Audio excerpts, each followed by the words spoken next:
देखिए बेटा, good morning.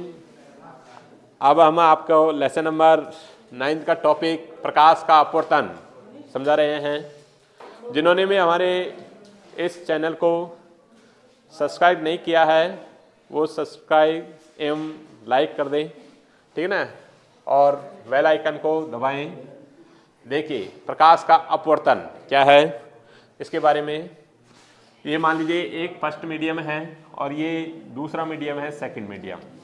तो क्या है, जब कोई प्रकाश की किरण एक माध्यम से चलकर दूसरे माध्यम में जाती है तो वह अपने मार्ग से विचलित हो जाती है। प्रकाश की इस परिघटना को प्रकाश का अपवर्तन कहते हैं। जब कोई प्रकाश की किरण एक माध्यम से चलकर दूसरे माध्यम में जाती है तो अपने मार्ग से विचलित होने की परिघटना प्रकाश का अपवर्तन कहलाती है। क्या कहलाती है? प्रकाश का अपवर्तन। किसी स्रोत से चलने वाली किरणें एक माध्यम से चलकर दूसरे माध्यम के पृष्ठ पर गिरती हैं। इन किरणों को आपतित किरण कहते हैं। आपतित किरण। आपतित किरण, आपतित किरण जिस बिंदु पर गिरती हैं उसे आपतन बिंदु कहते हैं तथा आपतन बिंदु से के बाद में दूसरे माध्यम में जाती हैं। इन किरणों को परावर्तित किरण कहते हैं। अपवर्तित किरण, सॉरी, अपवर्तित किरण, अपवर्तित किरण कहते हैं। देखिए आपतन बिंदु पर हमने एक अभिलंब खींचा, ये हमारे पास एक अभिलंब है। तो आपतित किरण वह आपतन बिंदु पर अभिलंब के बीच के कोण को आपतन कोण कहते हैं। इसे स्मॉल आई से प्रदर्शित करते हैं। दूसरा देखिए, आपतन बिंदु पर अभिलंब वह अपवर्तित किरण के बीच के कोण को अपवर्तन कोण कहते हैं। इसे स्मॉल आर से प्रदर्शित करते हैं। ठीक है। जब कोई प्रकाश की किरण विरल माध्यम से सघन माध्यम में जाती है तो वह अभिलंब की ओर झुक जाती है। जब कोई प्रकाश की किरण, ये मान लीजिए विरल माध्यम है और ये मान लीजिए क्या है, सघन माध्यम, तो जब विरल से सघन में जाती है तो वो अभिलंब की ओर क्या हो जाती है, झुक जाती है। जानी तो इस दिशा में चाहिए लेकिन वो अभिलंब की ओर झुक जाती है। लेकिन जब कोई प्रकाश की किरण सघन माध्यम से विरल माध्यम में जाती है तो वह अभिलंब से दूर हटती जाती है। ठीक है। इस प्रकार देखिए, अब अपवर्तन के नियम हैं। अपवर्तन के दो नियम हैं। फर्स्ट नियम है कि आपतित किरण आपतन बिंदु पर अभिलंब व अपवर्तित किरण ये तीनों एक ही समतल में स्थित होते हैं।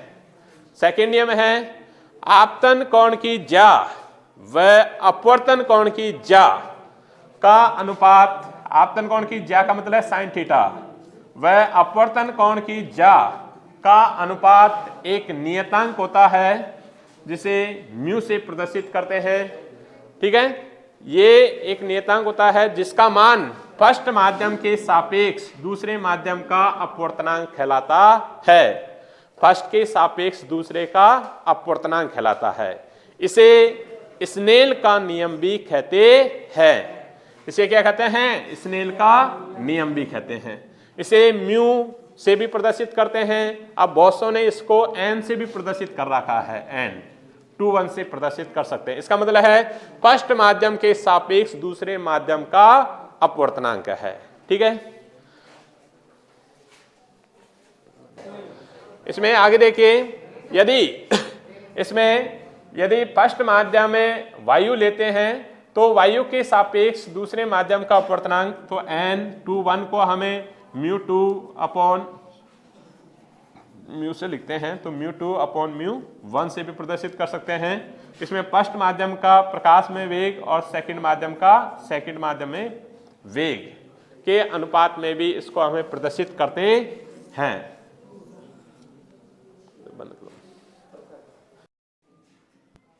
देखिए प्यारे बच्चों, अब हम आपको एक अगला टॉपिक पढ़ा रहे हैं प्रकाश का पूर्ण आंतरिक परावर्तन, total internal reflection. Total internal reflection क्या है पहले समझ लो कि पहले देखिए, जब कोई प्रकाश की किरण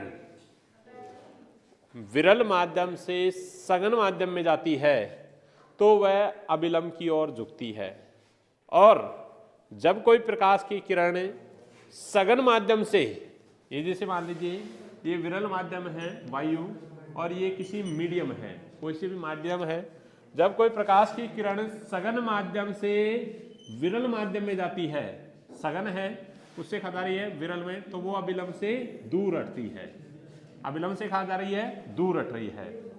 जब कहां से सघन से विरल में जाती है, सघन से विरल में जाती है तो अभिलंब से दूर हटती है। जैसे जैसे आपतन कोण का मान सघन माध्यम में बढ़ाते हैं, अपवर्तन कोण का मान भी बढ़ता जाता है। आपतन कोण का वह मान जिस पर अपवर्तन कोण का मान 90 डिग्री होता है, उस आपतन कोण को क्रांतिक कोण कहते हैं। उस आपतन कोण को क्या कहते हैं? क्रांतिक कोण। उसे IC से प्रदर्शित करते हैं, अर्थात ये आपतन कोण I है, इस पर अब वो आपतन कोण IC, I बराबर से IC, उस पर अपवर्तन कोण का मान कितना होता है? 90 डिग्री। उसे हम कहते हैं क्रांतिक कोण। उस आपतन कोण को क्या कहते हैं? क्रांतिक कोण। यदि उसके बाद भी आपतन कोण का मान बढ़ाया जाता है, ये मान लीजिए आपतन कोण का मान बढ़ा दिया जाता है, तो मानिए I ग्रेट है IC से, तब वह वापस उसी माध्यम में लौट जाती है। प्रकाश की इस परिघटना को प्रकाश का पूर्ण आंतरिक परावर्तन कहते हैं। एक बार वापस समझिए, पूर्ण आंतरिक परावर्तन किसे कहते हैं? जब कोई प्रकाश की किरण सघन माध्यम में क्रांतिक कोण से अधिक कोण से आपतित कराई जाती है, तो वह पृष्ठ से टकराकर वापस उसी माध्यम में लौट जाने की परिघटना प्रकाश का पूर्ण आंतरिक परावर्तन कहलाता है। Total internal reflection. Total internal reflection के लिए यह है कि प्रकाश कहां से आना चाहिए? सघन माध्यम से, किधर को? विरल माध्यम में। उस कंडीशन के लिए देखिए, हमारे पास म्यू, हमारे पास है, एक तो क्या है माध्यम और दूसरा क्या है? वायु। एक माध्यम है जो हमारे पास मीडियम M, और ये क्या है? वायु। तो हमने इसके लिए लिया तो AM बराबर से हमारे पास mu A upon mu M। तो हमारे पास लिख सकते हैं कि किसके सापेक्ष? M के सापेक्ष A का क्या है? अपवर्तनांक, मानी sine I upon sine R। अपवर्तन कोण R है, तो उस कंडीशन में ये हमारे पास आया है, ठीक है। ये हम लिख सकते हैं कि mu A upon mu M बराबर से हमारे पास साइन I, ठीक है, अपॉन साइन R। अब कंडीशन लगाएंगे कि जब हमारे पास क्या है कि I बराबर से, जब I बराबर से क्या है? IC, तब हमारे पास R बराबर क्या होता है? 90 डिग्री। उस कंडीशन में तो हमारे पास क्या होता है? तो हम उस कंडीशन में देखिए, हमारे पास इसमें मान रख देते हैं म्यू A क्या है? वायु का अपवर्तनांक, वो क्या होता है? और म्यू A बराबर भी क्या होता है? 1।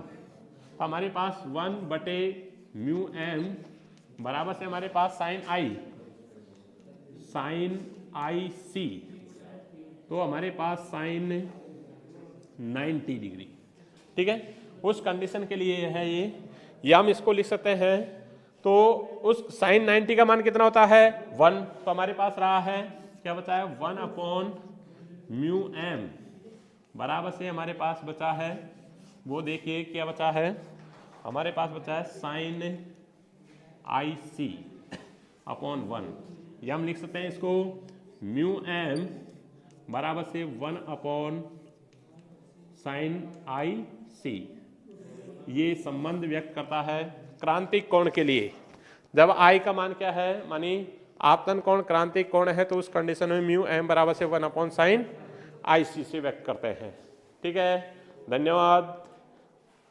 सभी जिन्होंने भी हमारे चैनल को लाइक और सब्सक्राइब नहीं किया है वो लाइक और सब्सक्राइब कर दें और हमारी लेटेस्ट वीडियो देखते रहें। ठीक है, धन्यवाद।